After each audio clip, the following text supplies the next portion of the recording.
လို့အားလုံးပဲမြင်ကြတာအခုမတော့ကြောင်တီးကြောင်ရောင်ဆောင်ဆောင်နဲ့ကောင်းမောက်သူကဒီနေ့သူ့မွေးလေးပေါ့သူ့မွေးလေးမလာတော့ဘူးအဲ့ဖြစ်စမှာနော်တငယ်ချင်းပါပြီသူ့တော့လက်စားလေးဆိုတာကြည်ကြအဲ့ဘူးထဲမှာဘာတွေထည့်ထားလဲဆိုအမတို့သိကြတယ်မလားသိကြတယ်ဆိုရင်ဒီဗီဒီယိုအဆုံးကြီးအဆုံးကြီးထိတာပြီးတော့အသေးလေးပေးနော်တငယ်ချင်းညနေတဲ့ဒီမှာလက်စားဟဲ့ကြည့်စတာပဲတငယ်အမအဲ့ဒါပါလေ။အော်အဲ့ဒါငါကပန်းပွင့်လေ။ပန်းမွေဟုတ်ကဲ့။အဲ့လိုမျိုးနိုင်ငံခြားမှာဒါပေး။ဘာလဲကြီး။မလေးနိုင်ငံခြားပန်းပွင့်နဲ့ကြည့်ပါအောင်။ဒီကပန်းပွင့်။ဟဲ့ငါအတော့ပြန်ဆောင်းတကယ်ကြီး။ဟဲ့ကြီးကဟဲ့ကြီး။ဘာလဲတော့။ငါဝယ်လာလား။ဟုတ်တယ်ဝယ်လာတာ။ဟဲ့ကြီးပါပဲ။အေးနောက်နေ့ကျရင်ဈေးသွားရင်အိတ်ချင်းယူရလိုက်အရမ်းမိုက်တဲ့ချင်းဟဲ့အေးဟုတ်လို့ချွေးနေဝင်နေဆိုတော့လေ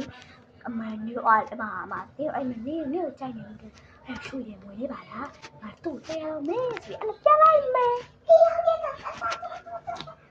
ကဲ့ကျေးဇူးတတာ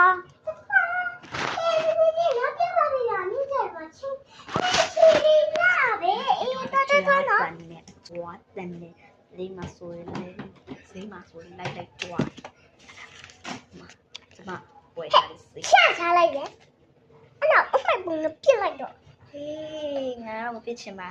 ငါတော့မပြစ်ချင်ပါဘူးဟဲ့အေးတကယ်ကြီးလည်းသူချစ်ဟဲ့မကြည့်ငါအိမ်မှာလေဟာ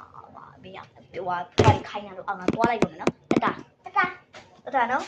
စီထားနေလိုက်ငါပြောပါလေငါမနီကအဲ့နေကြီးတာထဲမှာပါလို့အဲ့သူ